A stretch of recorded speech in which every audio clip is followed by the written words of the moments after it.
Welcome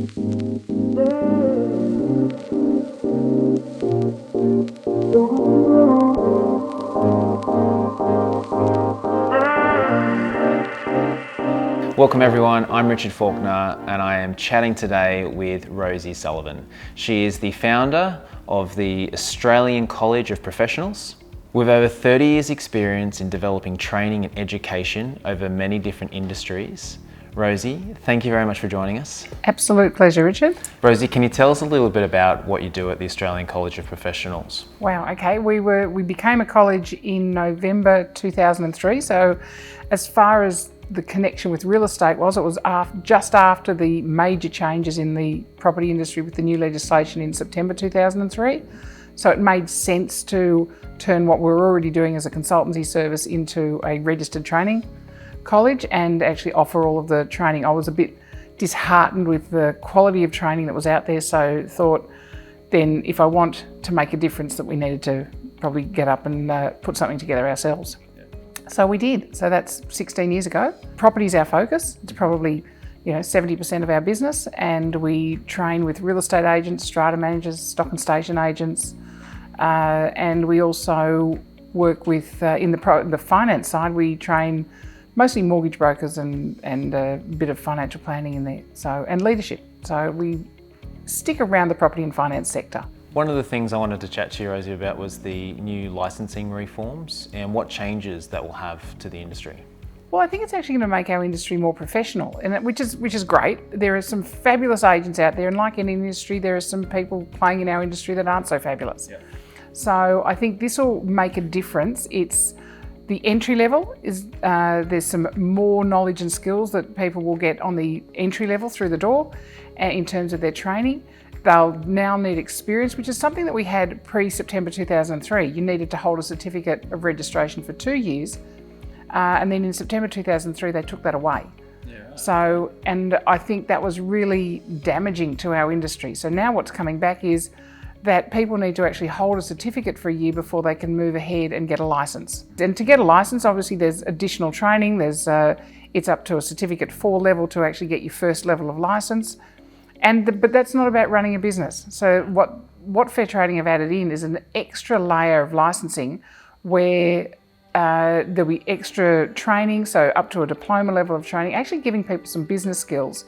So when they're running a business, there's not that, they know how to run a business, therefore it's taking away the temptation to touch trust money, which is other people's money, and provide a good service to their customers. So I think it's a good customer service outcome. I think it's a great outcome for the industry in terms of us being a profession as agents, as opposed to the guys on the side of the street that are selling and leasing and properties. So I think it's a really good thing. Yeah, I think it's ultimately the winner out of all this will be the consumer.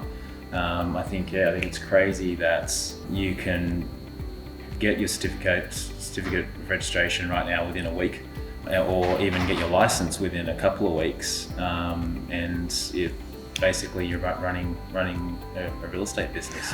Look, I think some of what Fair Trading are bringing in with the regulations is that they're also monitoring the type of training and the level of training. So they are looking at making sure that from my perspective, that the training providers are behaving in the right fashion as well. And I think that's a good thing. When industries are actually monitored for their behaviour, that's a really good process. So so people can't get a licence in a day and can't get into an industry where we're dealing with high-end properties, or any sort of property. It's people's money that is at play. Yeah, biggest asset for people in many situations, and that means that our agents need to know what they're doing. They need to know the legal process. They need to know the process of listing property. They need to know how they can actually make this work from the consumer's perspective, because every consumer, they may buy or sell a house, and people used to say every 7 years. It's probably a bit more these days.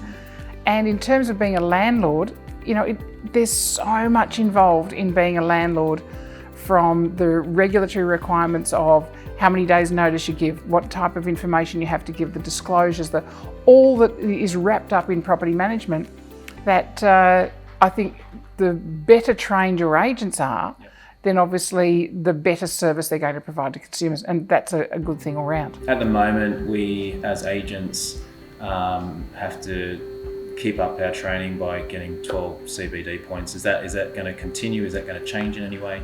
Well, it is changing a bit because at the moment, yes, it's 12 CPD points, and different training providers do that in different ways. But what the new reforms that are coming into play in March next year will mean that it's about hours, and it's about, for people who are just entering into the industry, their CPD is actually getting their licence, so they'll be working through that. For people who are already in the industry, there will be some mandatory training. So the issues that are causing problems and risk and legislative issues, Fair Trading have nominated that they'll be the topics that must be covered under mandatory training, and that's 3 hours worth of that. Then there's electives, so property managers can focus specifically on tribunal issues or issues that are related to property management. Salespeople can look at sales. Strata managers can look at how to deal with strata complexes and neighbourhood complexes, which are the future of our property industry in terms of selling, buying, living in strata. So I think again it's looking at the whole professionalism of our industry and lifting it to a standard that it should have been at for a lot of years. So I think all in all, yes, compliance is compliance. Yep. And doesn't matter what industry you're in, whether you work in the health industry, whether you work in the fitness industry, whether you work in the property industry, compliance is there. We all have to do it. And I think what we're getting with these new property reforms is actually good for our industry. Yeah. So even though, we've got to jump some more hoops and be more compliant. So yeah. Absolutely. And I think I agree. I think it's definitely needed within the industry to be doing that. It is, as a licensed agent, myself being a licensed agent, is it with all the new legislation, can you roll straight into being a licensed? Is there anything that I would have to do, or as an agent, if anyone's watching and they're a registered real estate agent, what would they need to do with the new reforms there? Well, if they're a licensed agent now, they'll be a licensed agent after the reforms come in. And so you'll be called a licensed agent now, you'll be called a Class 2 licence after the reforms come in on 23rd of March. Yep. If you want to run your own business, however, so at the moment if you're working for somebody else, fine, you're an employee, a Class 2 licence is all you need. If you actually roll and want to run your own business, you will require what will be the new licence, which is a Class 1 licence. And that is about running a business. So that's where you need a diploma in property services in management. Yep. So it's looking at the management side of dealing with difficult staff, dealing with HR issues, dealing with how to foster and encourage the emotional intelligence of not only yourself as a manager but for your team. It's about financial management, reading profit and loss statements and being able to know what actually doing a budget is about. How to market your agency, how to present yourself in a certain way, digital marketing obviously is our future, and it's our now, and it's certainly going to be our future. So that's lifting your skills and your knowledge to another level. And of course there will be compliance around that. Not only will you have to have the new diploma, but you'll have to have been an agent for 2 years. Is that right? Before you get a licensed agent for 2 years. So really you enter our industry now, and I think this can actually be reassuring for consumers. Somebody comes in, they've got a certificate of registration, they're entry level. They have to hold that for a year before they can get a licence and do some more training.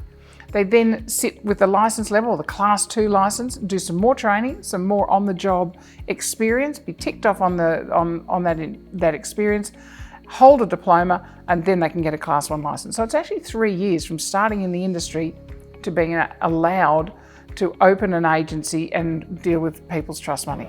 And not as an agent, but as an educator, I see agents walk through our door every single day of the week.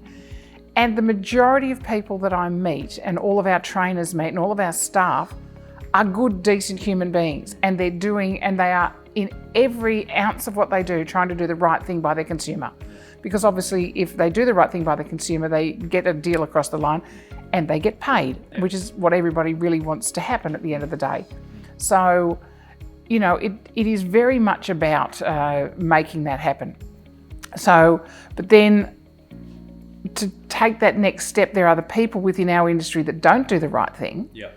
So I think this at some point will take some of those people off the playing field. Yeah, absolutely. So because they won't be able to meet the compliance levels. Yeah. So yeah, I think I think it's a really good move for our industry. Yeah.